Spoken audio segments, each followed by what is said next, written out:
Hello dear friends, this is your personal English coach Professor DC, and in this video we will understand Act 3 Scene 3 of the play The Tempest, written by William Shakespeare.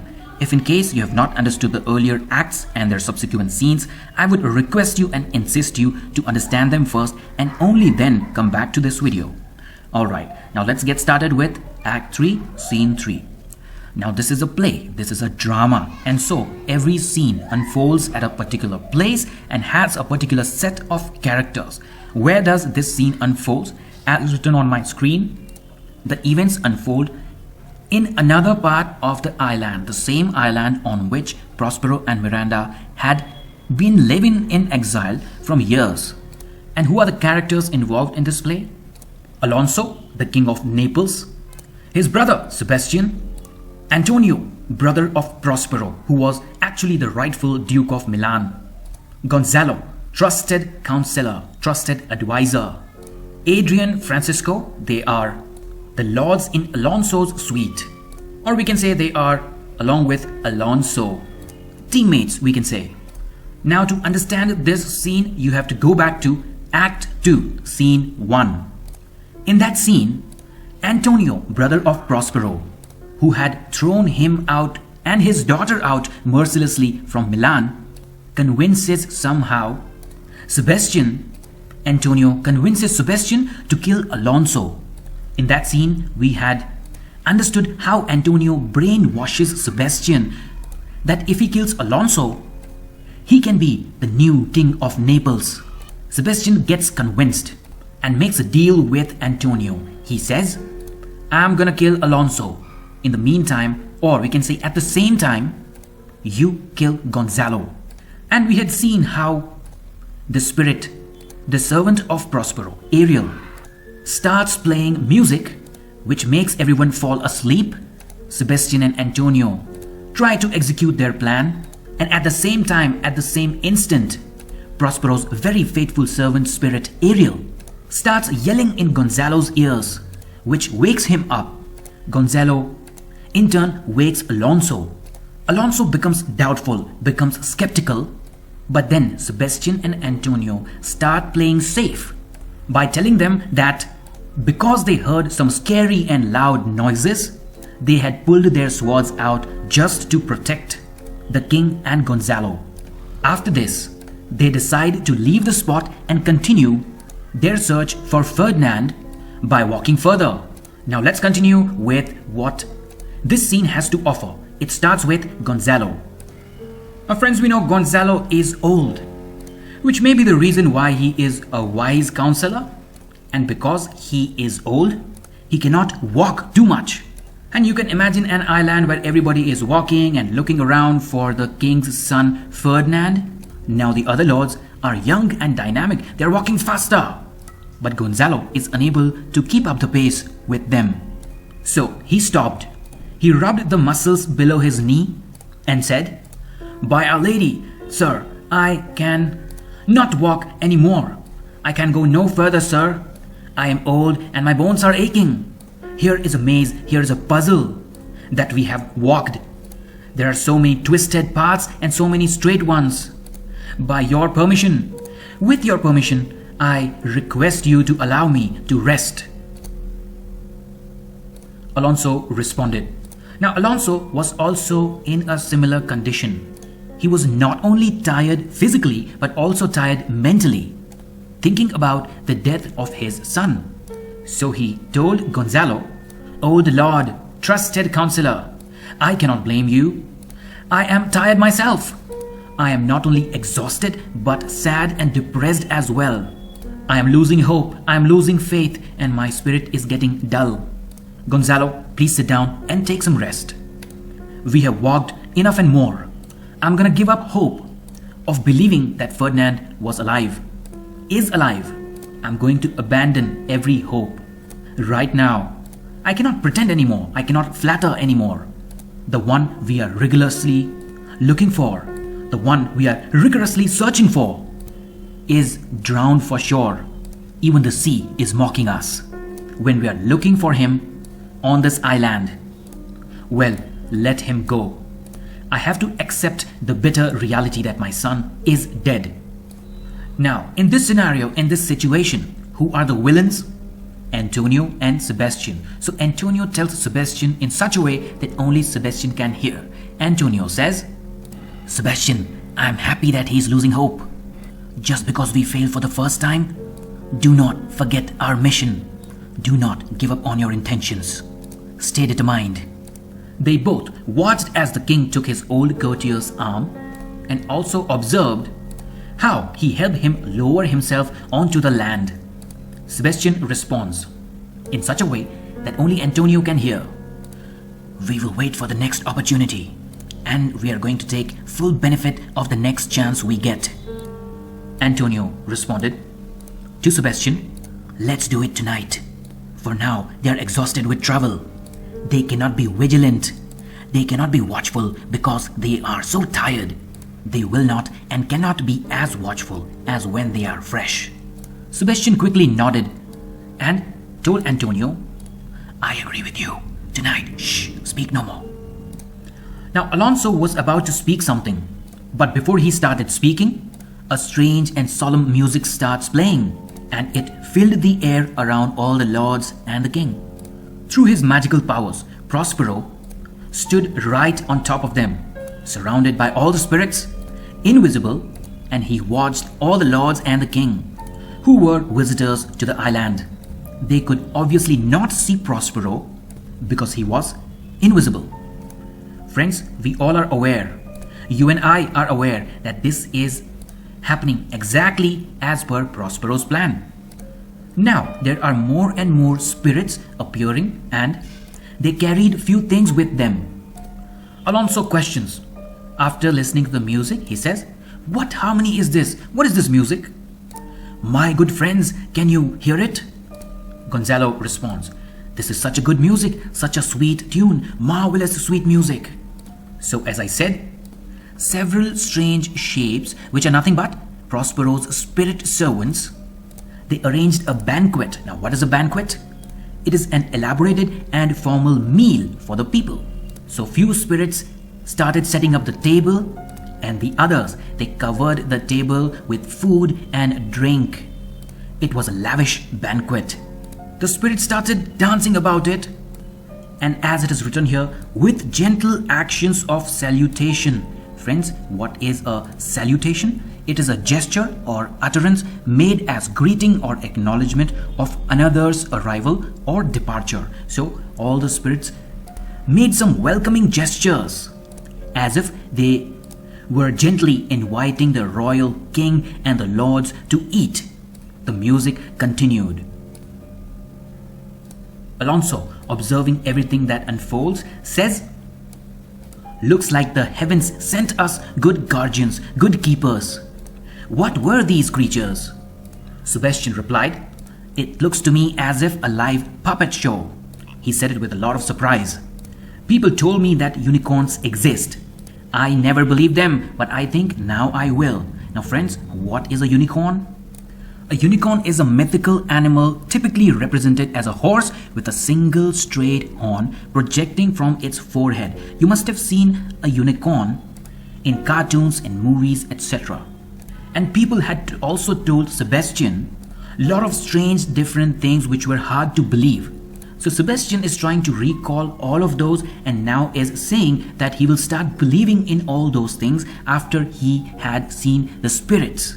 So he talks about unicorns. He says, I will now start believing in unicorns. I will also start believing that there's a tree in Arabia. I will believe that there's a tree in Arabia which is nothing but the phoenix's throne. Now friends, what is a phoenix? Phoenix is a unique bird that lived for 5 or 6 centuries in the Arabian desert. So Sebastian continues and says, I will also believe that there is a phoenix which is reigning right now. A phoenix is ruling there right now. I will believe all of those things. After observing everything that unfolded right in front of us, Antonio agrees. He says, I will also believe in both the things, the unicorn and the phoenix. Just tell me any unbelievable thing, and after seeing all that happened in front of us, I will believe that as well. So that's the second line.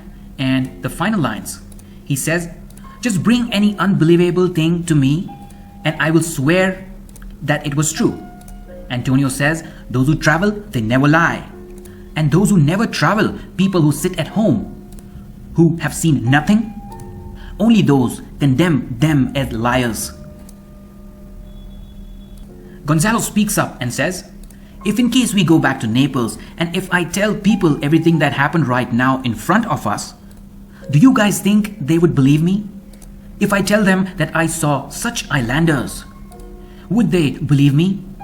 One thing is for certain, these people of the island, though they have a monstrous shape, yet their manners and etiquettes and gestures are more gentle, more kind than us, the human generation.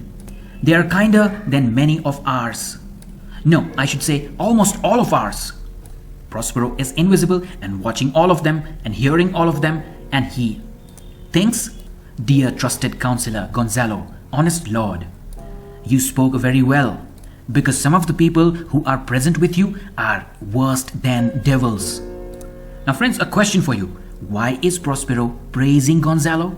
Just go back to the previous scenes and you will find that when Prospero and his daughter were pushed onto the broken ship and forced to sail into a tumultuous ocean, thinking they will be dead, it was Gonzalo, Prospero's faithful counselor, who kept so many books and all the necessary items that Prospero needed, clothes, books, food, etc.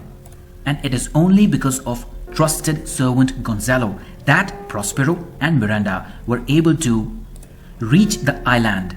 So when Gonzalo said that the spirit have manners which are more humble, more kind than human generation, Prospero praises him and says, honest Lord, you are right, you have said it very well. Alonso is at a loss of words. He says, I cannot too much muse, I cannot speak too much, I cannot comment about it too much. I really don't know what to think of what we saw. Such shapes, such gestures, such sound. I think they want to speak. They want to use tongues.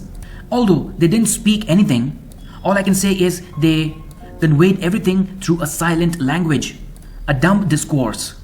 Prospero, he smiled to himself, and in his mind he thought, dear king, don't praise these strange shapes, don't praise these spirits so quickly. Wait for the end.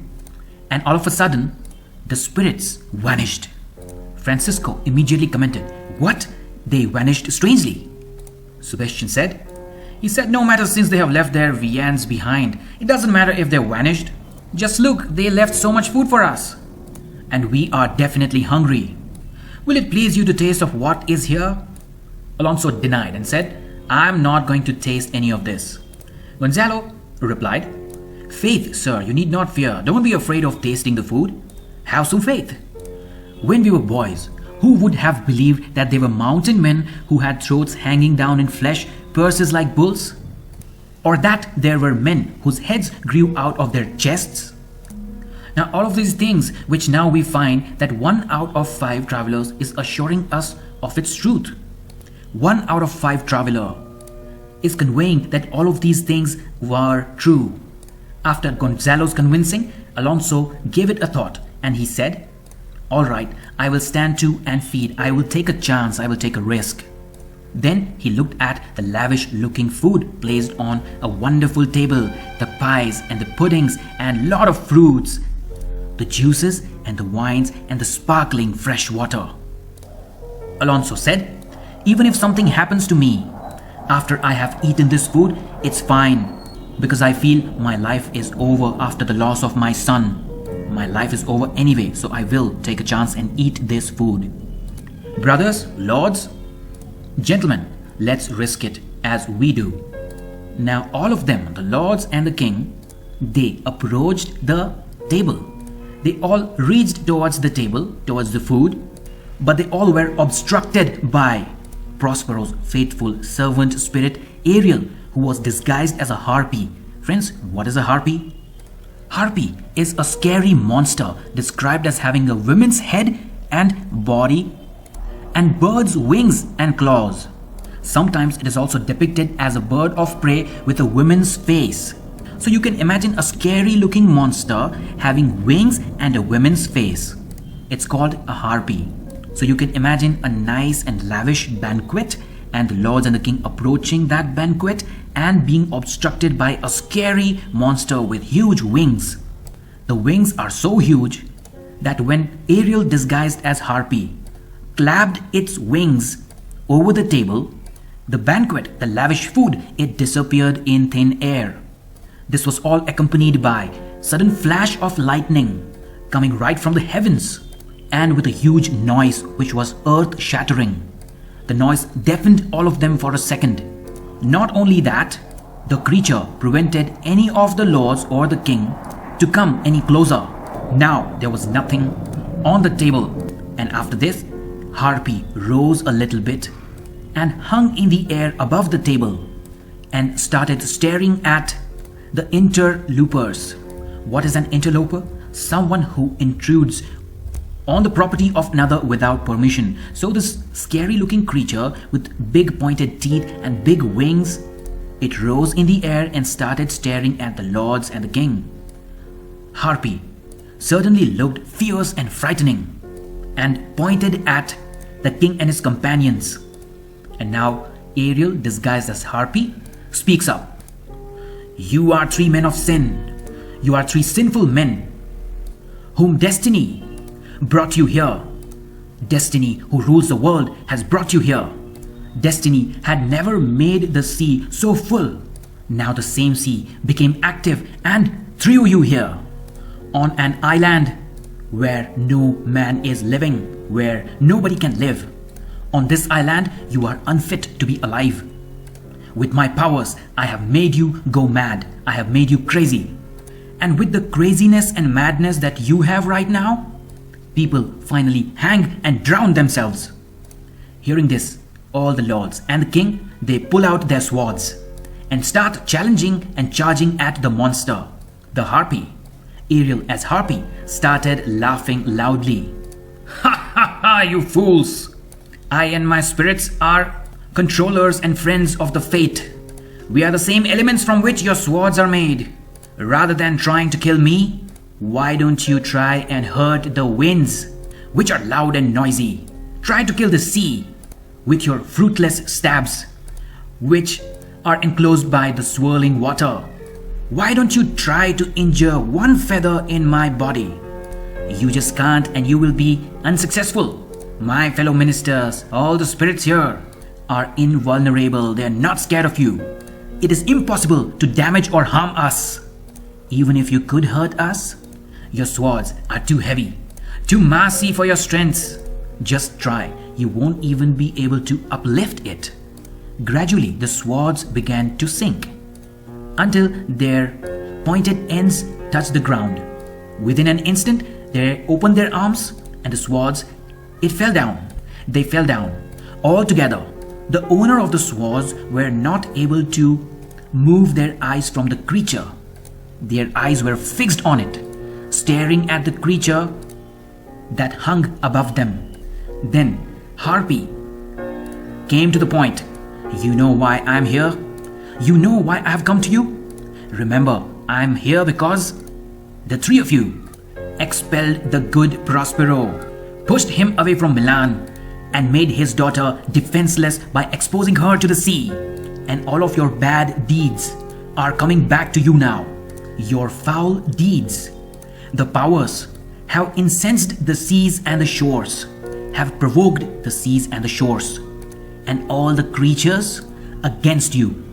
They have taken your son away from you, Alonso, and they have articulated that to me, through me, a suffering which will linger with you forever. This suffering is worse than any death, far worse than a quick death. This dismay will haunt you every step of your life. If only you show some repentance, some regret, some apologies, and if only you live a clean life, you can be saved from the wrath of these powers, from the anger of these powers, which are harassing you and your spirit here on this lonely and scary island. Ensure a clear life and you will be free. Followed by Ariel's speech, there is a loud thunder. and in the midst of the thunder, Harpy vanishes. The three men, they were so shocked at what they heard and what they saw, they froze at their places. They did not even know how to react. Once again, the strange shapes appeared in front of them, accompanied by soft music and dance. All the spirits, they started mocking them, removed the table, removed everything that they had placed, and they disappeared once again. Now during this time, Ariel had become invisible again. Obviously, he was visible to Prospero. Prospero himself was invisible to the lords and the king. Ariel stood beside the master and observed the courtiers. Prospero praised Ariel. "My dear Ariel, you have done so well. You have performed the role of the Harpy beautifully. You didn't forget anything that I told you to do. You did not forget any of my instructions. Also, the other spirits, the lesser spirits, have done their jobs excellently well. My plan is working fine. My magic is working fine. My spells are all intact. I wanted to confuse my enemy. I wanted to make them realize. And that's how they are, all tangled up in their confusion. They are powerless now. They now are in my power. Let me leave them in this state. In the meantime, let me visit young Ferdinand, whom these all think to be drowned, whom they believe to be drowned. Let me also meet my darling daughter and his future wife." During this time, Ariel kept watching all the courtiers, and Prospero turned and went to meet Ferdinand and Miranda. Gonzalo was the first one to come out of the magical spell, the trance, and now he was trying to get Alonso out of the spell, out of the trance. He says, "For heaven's sake, for all that is holy, why are you standing there with such a shocking expression? Why is there such a strange face? Why do you look so shocked?" Alonso grasped his head. He clutched his head and said, "Oh, it's monstrous. Monstrous, Gonzalo. I thought the waves were speaking. They spoke and told me about my hideous crime. I felt that the winds also sang to me. And that thunder, the fearful and scary organ pipe, they all pronounced the name of Prospero. It did pass my trespass. They all articulated my alleged crime. It's only for that reason that my son lies deep in the mud, and I will seek him deeper than ever. I'll look more deeply and lie with him there in that mud. I will rest with him." And then he leaves from there. Speaking this, Alonso started moving forward. Sebastian said, "I will fight every one of these demons if I have to, one at a time." Antonio said, "I will back you up, don't worry. I will be your second, I'll second you." They followed Alonso. Gonzalo was observing them. He said, "All of these three men are desperate. Their great guilt was like a slow poison that was beginning to affect their sanity, their clean character." The other lords were looking at Gonzalo and waiting for instructions on what to do. Gonzalo told them, "I do beseech you, I request you, that people who can move easily, who have strong legs, follow them swiftly, follow them quickly, and hinder them or stop them from what this ecstasy or madness may provoke them to do. Stop them from doing all the harm or hurting themselves in their madness." Adrian agreed and said, "All right, I'll do as you say." And then he ordered the other lords to follow him. "Follow me." And then they exit. Here we come to the end of Act 3, Scene 3. Very interesting, isn't it? So, ready for a quick summary? Here it is. It starts with the lords and the king searching for the king's son Ferdinand, but their efforts are in vain. They're all futile. They get exhausted upon the beach. Invisible Prospero arrives and watches their actions and listens to them attentively. Within few minutes, some strange creatures, some strange structures, they appear as if they are ghosts, and they arrange a lavish banquet. They make gestures as if they were welcoming the party, and in an instant, the spirits, they disappear. The courtiers are shocked at their disappearance, but because they are hungry, they start approaching the table. They make up their minds to eat. On the way, Ariel, the most trusted spirit of Prospero, obstructs disguised as a harpy, a scary creature. With his powerful wings, he makes the banquet disappear and starts addressing the three criminals, Antonio, Sebastian, and Alonso. Harpy accuses them of being the instruments of a sinful act. Getting scared, getting threatened, all the three they pull their swords out. Ariel freezes them by the magical powers. They have lost control over their own selves. They are unable to lift their arms. Alonso is deeply shocked by everything that he saw and heard and runs away from there. Antonio and Sebastian, they follow. Good and trusted counselor, the old advisor Gonzalo, gets worried that they may do harm to themselves out of madness, that they may hurt themselves being frenzy. Sends Adrian and Francisco to watch them. Gonzalo also orders all the lords with good leg muscle strength to follow the trio quickly and stop them from doing crazy tasks. Friends, I hope this scene was clear to you. If you still have doubts, do not hesitate to ask me in the comment section. Usually I respond in few hours. If you have recommendations, feedback, suggestions on the way I explain, you are welcome to note them down in the comment sections as well. I will be happy to read and act on them. I thank you from the bottom of my heart for staying with me and watching this video. I wish you all the green lights. Thank you and have a wonderful day ahead.